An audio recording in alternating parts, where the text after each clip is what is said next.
Donc deuxième méthode pour régler le plateau, tout simplement je lance une impression et je vais me servir du début de l'impression pour voir si le plateau est bien calibré, puisqu'en fait j'ai remarqué plusieurs fois des différences entre lorsque je lance le réglage en auto home, disable steppers là, et lorsque je lance une impression. Donc là déjà, rien qu'à ce niveau-là, on va de suite voir s'il y a une variation au niveau de la largeur et de la densité de notre impression, si le plateau est déréglé, et immédiatement on a juste à retourner la molette légèrement pour le corriger. Donc là on voit que c'est nickel. Là on a la deuxième partie, la deuxième couche sur la zone à imprimer, et on voit que c'est pas mal. Donc on va attendre que la machine commence à imprimer notre objet, et puis on va voir ce que ça donne. Donc ça, moi je vous conseille de le faire en début de chaque impression, même si vous connaissez votre machine, même si vous avez déjà imprimé plusieurs fois votre objet, ça coûte rien de rester 5-10 minutes, enfin si ça coûte 5-10 minutes, mais vaut mieux rester 5-10 minutes devant votre imprimante à regarder qu'elle commence à bien imprimer, plutôt que de la laisser revenir 4-5 heures après. Moi à chaque fois je perds 9 heures de travail, là j'ai eu plusieurs fois où ça a foiré, parce que mon rouleau c'était coincé. Donc là, n'hésitez pas à bien vous mettre comme ça. Je sais pas si on va bien voir avec la caméra. Je vais essayer de bien vous éclairer la zone qui est en train d'être imprimée. Voilà. Donc ça, c'est important de voir, de regarder, parce que vous allez de suite voir s'il y a des défauts, si le PLA ne colle pas bien, s'il y a des variations au niveau de l'épaisseur, de plein de trucs. Là vous voyez par contre il y a une saleté sur le nozzle, sur la buse. Ça c'est pas bon, donc il va falloir l'enlever. Et ça il faut le faire au début, parce que sinon plus tard, si ça se coince dans votre impression, puisque forcément il y a de la chaleur, ça risque de chauffer, de fondre, de tomber sur votre impression, et après ça risque de complètement faire foirer toute l'impression. Donc ça, c'est pas compliqué, vous prenez un petit tournevis. Moi je vais raccrocher ma lampe frontale.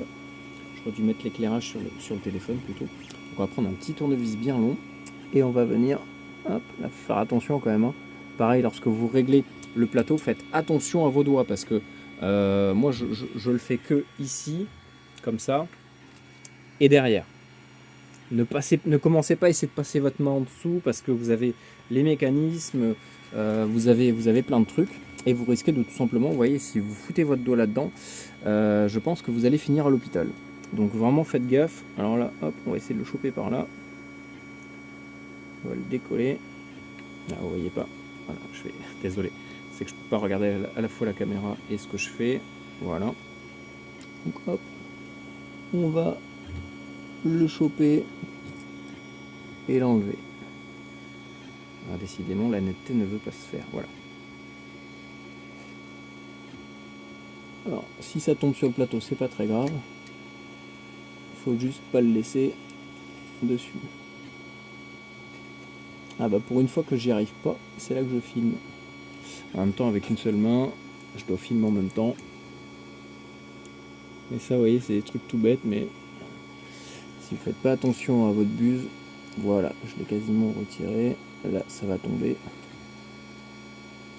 Ne raclez pas trop l'impression. Voilà, hop. Ah. Oh, oh, oh, c'est passé pas loin. C'est passé pas loin. Et voilà, ouais, vous voyez, le truc à ne pas faire, là, vu que c'est chaud, ça va coller. Voilà, c'est bon, j'ai réussi à l'enlever.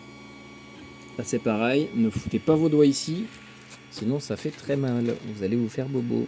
Hop, voilà, on enlève le morceau, on va vérifier que l'impression est bonne. Ça n'a pas dégradé la base. Alors, je vois que c'est un petit peu collé ici, donc ça risque de poser problème. On va le réaplatir. Donc là, tournevis plat, on va un petit peu appuyer. Ce qui est bien, c'est que l'avantage, c'est que le plateau est chaud, donc ça permet de garder le PLA quand même un minimum modelable.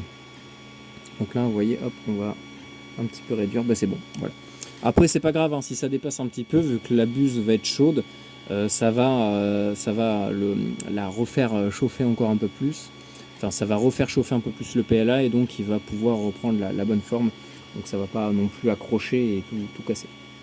Mais là on voit pour l'instant que le début de l'impression est pas mal, hein. On voit que c'est très régulier, qu'on n'a aucun déséquilibre. Et si vous voyez qu'il y a une variation donc d'épaisseur ou de hauteur au niveau du PLA qui est sur votre plateau, et ben n'hésitez pas à remettre vous mettez chaque fois, je sais pas, un demi-tour. Un demi-tour c'est pas mal, hein. Et vous voyez, hop, le prochain trait, s'il est mieux, eh ben c'est pas mal. S'il y a encore à régler, vous remettez un petit demi-tour ici. En fait, il faut vraiment regarder à la fois si c'est à gauche ou à droite que ça le fait, et si c'est au fond ou devant que ça fait le... Ah, par contre, là, vous voyez, c'est pas pareil, on dirait. En brillance, en surbrillance, on voit que cette zone-là est un peu moins claire que cette zone-là. Alors, je sais pas de quoi c'est dû.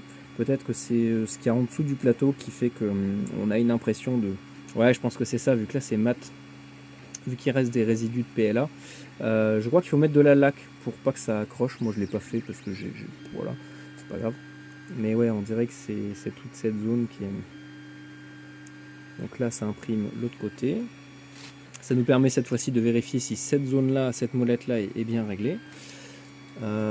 Pour l'instant, ça m'a l'air régulier, ça m'a l'air vraiment propre. Il y a aussi le PLA que vous allez utiliser, hein. Selon les marques, si vous prenez vraiment de la basse qualité, vous risquez d'avoir de gros défauts, de grosses variations au niveau de votre impression. Ça va vous faire des endroits avec des espèces de petites bulles, de petits paquets, d'autres endroits où il n'y aura rien, d'autres endroits où ça va être normal. Donc ça, il faut faire attention aussi à la qualité de votre PLA. Donc moi, vraiment le bas de gamme, enfin l'entrée de gamme qui fonctionne plutôt bien pour débuter, moi je vous conseille le Giant Arm. Après vous avez d'autres marques beaucoup plus qualitatives, hein. Mais franchement pour commencer je trouve que c'est pas mal. C'est un très bon PLA, très solide, avec un peu de flexibilité, ce qui permet de ne pas avoir un objet trop cassant. Donc c'est vraiment intéressant. Après vous avez bien sûr des marques beaucoup plus chères, mais moi je les connais pas, je reste vraiment sur du pas trop cher. Par exemple, je vais vous parler de cette marque là, Amolen. Ça par contre moi je suis pas fan. J'en ai pris un en phosphorescent, et d'ailleurs il faut que je fasse les cadeaux de Noël en phospho.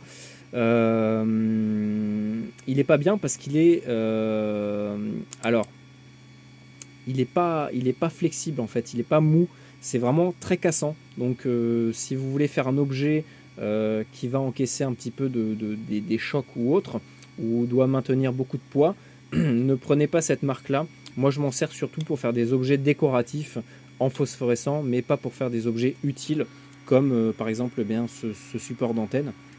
Donc ça va être pour faire une antenne dipôle. Je préfère prendre du Giant Arm, j'en ai déjà fait avec, ça fonctionne très très bien, c'est vraiment très résistant. Donc voilà. Ah mince, j'ai failli mettre mon pied, vous voyez la petite erreur, j'ai failli mettre mon pied sur les cantines, ça fait tout faire bouger. Donc voilà. Amolen, moi je suis pas fan, c'est pas, enfin pour de l'utile, c'est pas top. Par contre au niveau de la pureté, on va dire de l'impression du filament, c'est vraiment pas mal. Et aussi il y a la manière dont vous allez conserver vos filaments. Comme là vous voyez, je suis dans une zone où c'est un peu humide, il a pas mal voyagé, ça fait un peu plus d'un an que je l'ai, donc c'est pas top, parce que forcément il va prendre l'humidité, ça va rendre le PLA beaucoup plus cassant, voilà, ça va lui changer un peu ses caractéristiques, et ça faut faire attention. Donc moi celui-là, ce rouleau, ça va, je l'avais bien conservé. J'en ai un deuxième là-bas. J'en ai un deuxième dans son carton d'origine, donc ça c'est l'ancien que j'ai pas encore vraiment fini. Donc l'autre est toujours sous vide, et vraiment pensez à garder vos rouleaux sous vide tant que vous ne les utilisez pas. Et lorsque vous allez les utiliser, mettez-les dans une boîte fermée. Là c'est dommage parce qu'ils ont fait des boîtes mais avec une ouverture, c'est un peu débile. et mettez des sachets anti-humidité avec du silicone à l'intérieur ou autre. Ça va vraiment vous aider à bien conserver votre rouleau.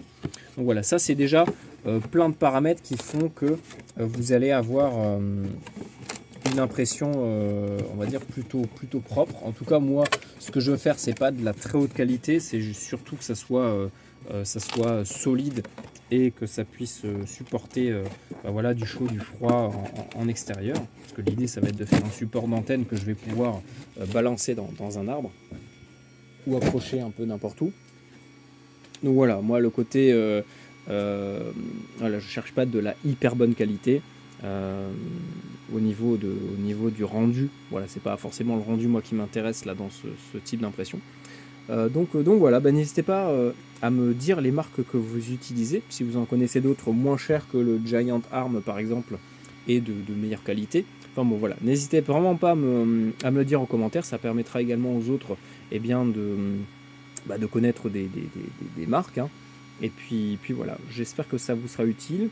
Et puis n'hésitez pas à me proposer d'autres vidéos en commentaire.